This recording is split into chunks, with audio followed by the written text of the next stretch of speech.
Mcat.Info came about as a result of Better Deal identifying the need to explore and gain greater understanding around the recent local shift towards new and emerging substances such as methadone.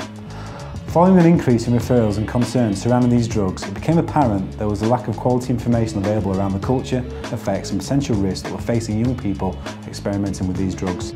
We felt it extremely valuable to consult with young people about the reasons behind their use, the experiences of the drug and what they felt was important that we understand about the drug while working with other young people.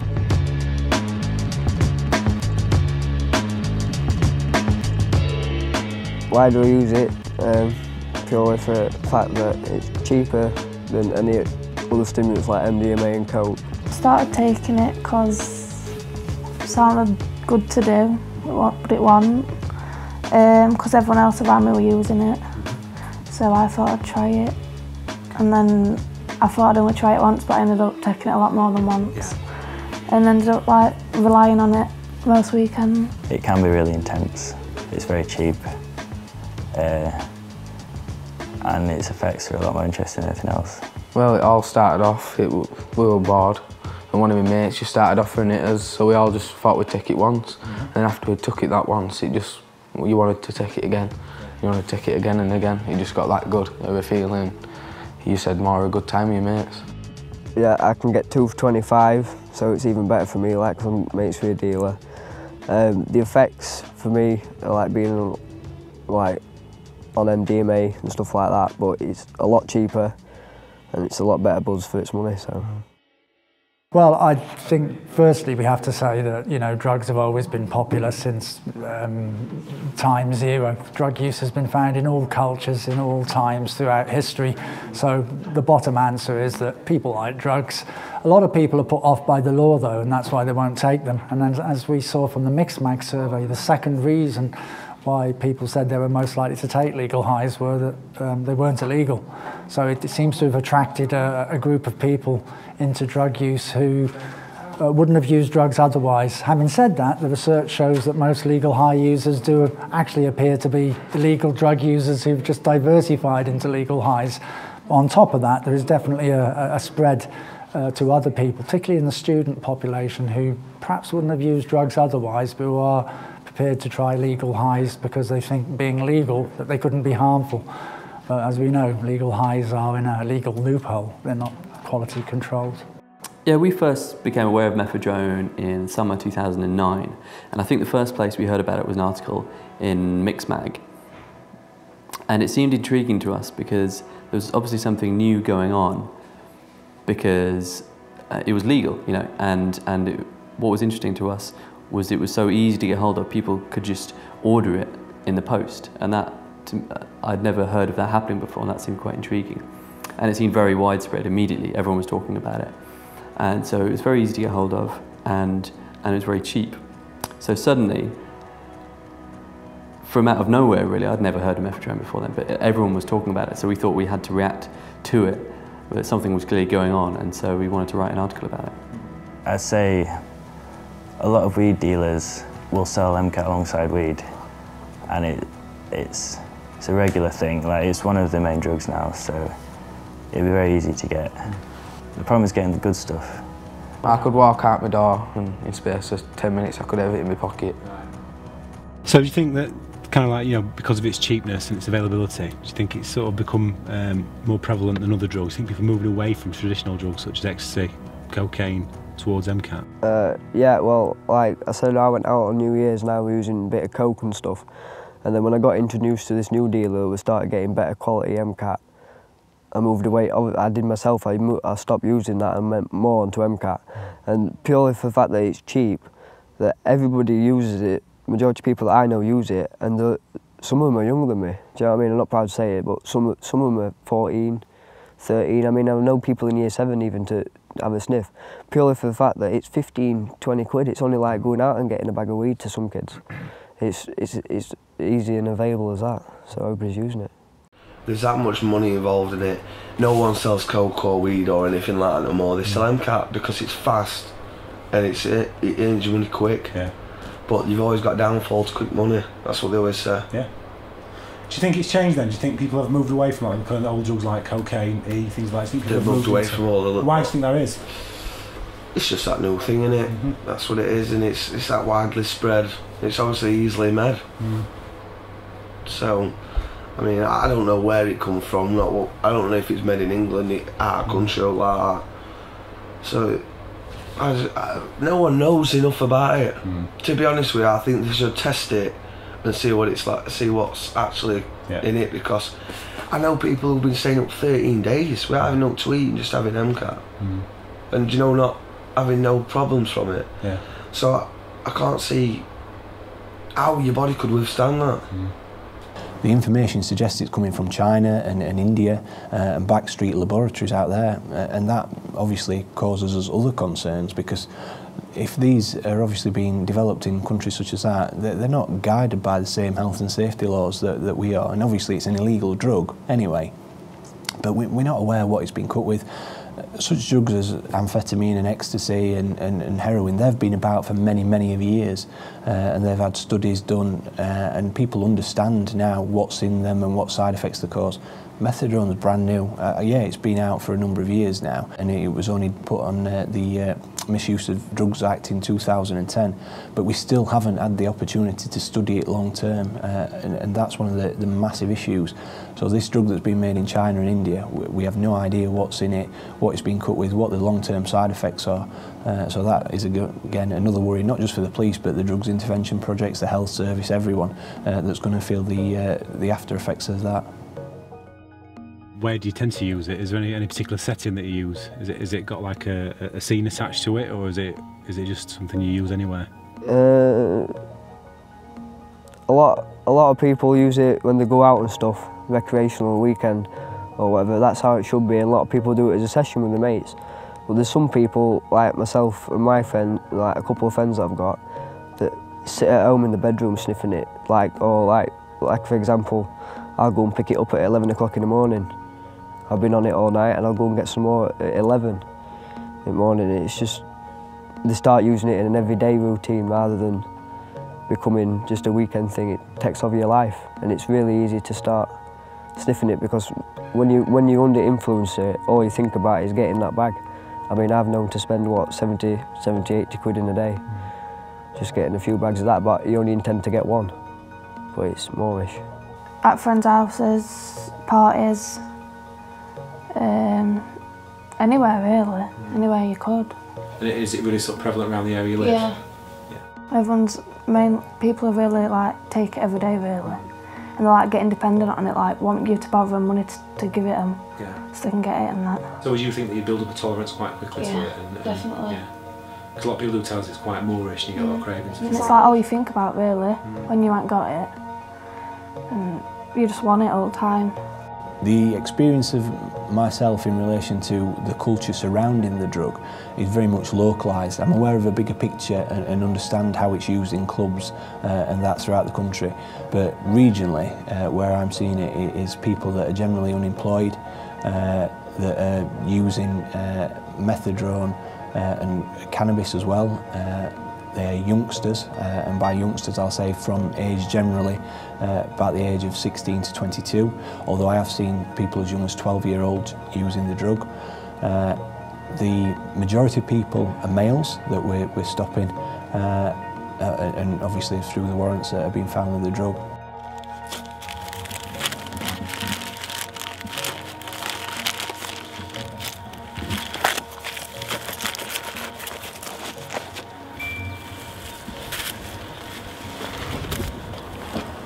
So basically, you just break the top off.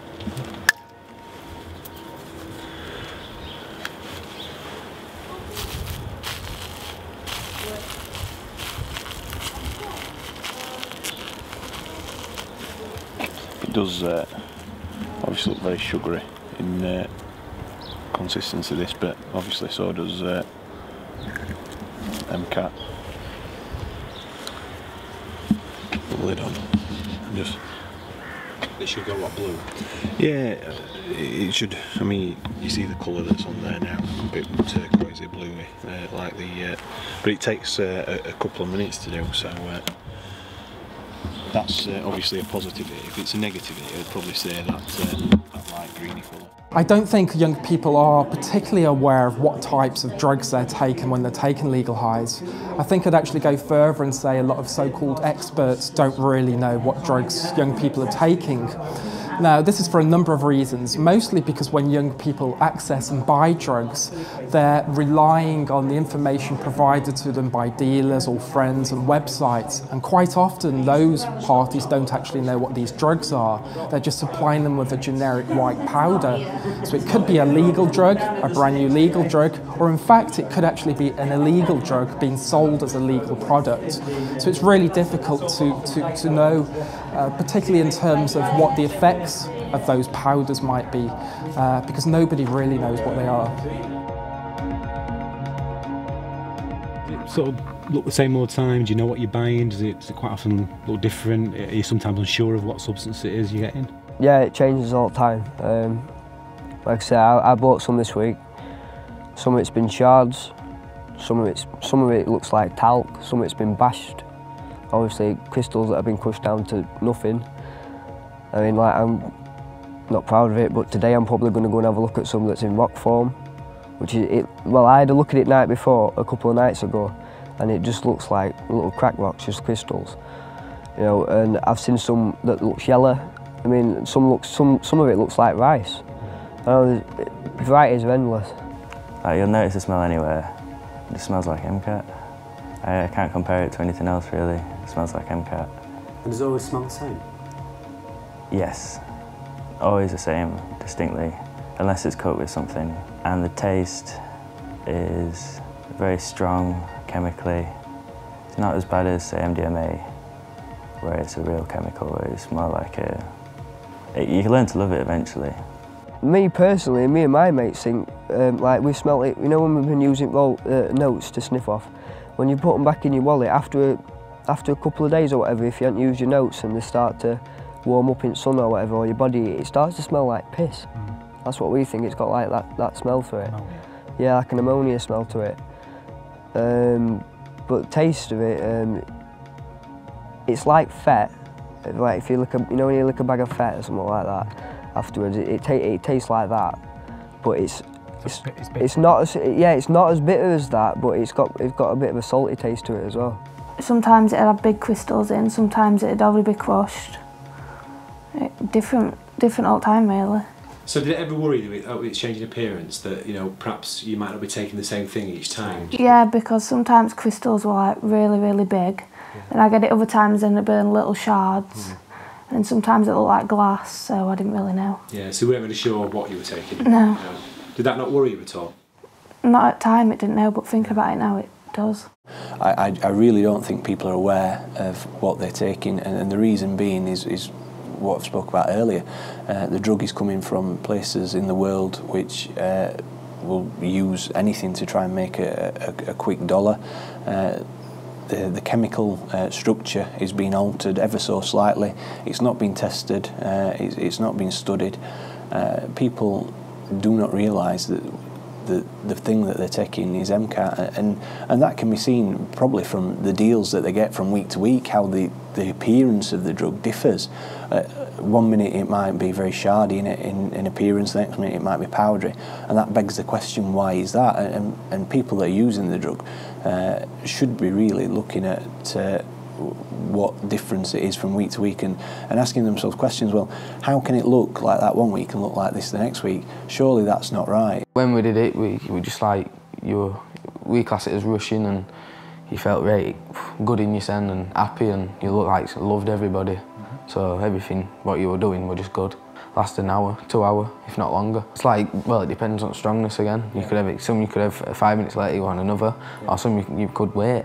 Because you could be having that much of a good time, you could space it out every half an hour. Everything like seemed more exciting. I seemed to be a lot more chattier. Yeah. Everyone seemed to be interested in what you were saying. Everything would just seem better. Everything else, like outside and that, it'd be like good to be walking around the streets. It felt good. Yeah. Like everything had just looked different and brighter. It gave me a rush up my nose, and it like went into I could feel it like going into my head. First time I took it, I was on a boat, at a boat party. And I was just sick straight away. And then after gradually taking it all the time, I got used to the taste of it, and it wouldn't used to bother me. So what's your personal reasons for taking MCAT? Why'd you do it? The reason why I do MCAT is purely for the euphoria I get out of it. Like I say, it's cheap and it's good, and for me, like when I'm depressed and stuff, I use it as, instead of using cannabis and stuff like that, I know I can lower my mood. If my mindset's wrong, I'll use that because it makes me feel like a kid inside.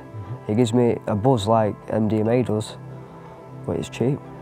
When I take it, I try to get, it's always trying to get higher than last time I took it kind of thing. It's never really to get the feeling in your head, it's always the come up. So I guess it'd be like Coke with the come up, but Coke's got high that you can bear. It's like a manageable high that you like, whereas MCAT, it's just the come up. You just want the come up, and afterwards you level off, and if you've had enough, you can level off for an hour or two, maybe 3, and then there's a come down, and you never think about the come down. So my name's Alex, and I'm a clinical psychologist here at the Club Drug Clinic.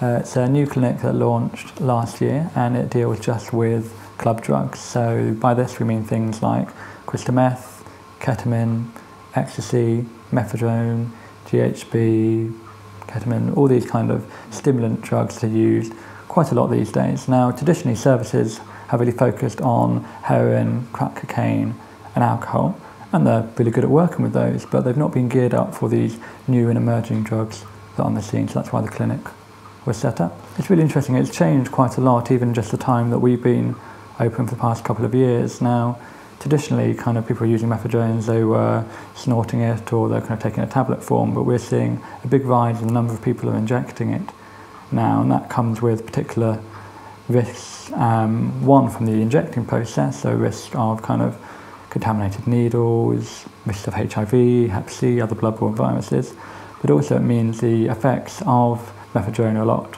stronger and harder, and just as a high can be quicker and harder, so can the come down as well. So we're seeing a lot more things like psychosis developing as well. Well, I was out this one night, we had quite a lot of MCAT, and each night went on, we had a laugh and everything. And then 4 days later I went out, and my heart just started pounding that hard, I could hear it hitting on my chest. And then we've had to phone ambulance, and I've had to have adrenaline, everything, just to slow my heart down. And well, the class is an irregular heartbeat. Yeah. Have you experienced anything like that since, or? Yeah, I get it quite a lot of times. I can get where my eyes can start flickering when I even don't know, and well, it's scary. What sort of advice did they give you at the hospital? Don't take it at all. Yeah. Don't even go anywhere near it. Well, my nose is always blocked all the time. Like if I sniff up, it always sounds like I've got a cold. I've got lumps in my nose and stuff. That's obviously due to sniffing. And yeah, it does damage to you, and it messes your head up as well. It's the come downs that does it. Yeah, because you can't sleep, but yet your body is physically knackered because you've been running for hours anyway. Because like when I get on it for ages, but you've been running for hours, but you can't shut off from it, and it puts you in a not nice place. It gets you depressed, and I mean, some of my mates said they've cried before. Like, I don't know, it affects everybody differently, but it don't put me in a nice mood. During use, you get cloudy vision. Some people say it looks like it's snowing. It's as if it's like you've just woken up and you've got to wipe your eyes. Yeah. But as soon as you wipe your eyes, it's still there. You get shaky vision where your eyes shake and jitter, other things. Well, it's all different feelings. It's like a euphoric buzz. It's a nice feeling, but it soon turns. Yeah. It definitely soon turns, and then you start realising the best mates, what you trust, can become your worst enemies. Right. Because they're that paranoid of you, and you're that paranoid of them. Yeah. That's just what happened. So what kind of drug would you say it was similar to? You mentioned it earlier. It's similar to ecstasy, but it's a short-term buzz. Yeah. On a high, and more lows to it. Right. Which you see ecstasy, you get this come down, then you come off it and it's not like, don't carry on. But with M-Cat, these paranoia and all this shit carries on. And just, that will just don't take it. I won't go near it no more, because the thing is, I've got to a point now where if I have a little line like that, that's it. My head will just pop, and I'll be seeing shadows and things what aren't actually there. I think it's important to consider that no drug is safe. This is true for alcohol, tobacco, of course, but also medicines. But I think it's also important that we try and give out information which might reduce the harms, potential harms experienced by people who decide that they want to take a legal high. Now, it's difficult to say what those precise pieces of information should be. We don't have the scientific information yet, but I think some general principles such as be careful how much you take, make sure that your friends or the people around you are aware of what you've taken or what you think you've taken, and perhaps most importantly is don't mix these substances with alcohol. Mixing any sort of drug, including medicines, with alcohol is more likely to reduce in a harmful experience.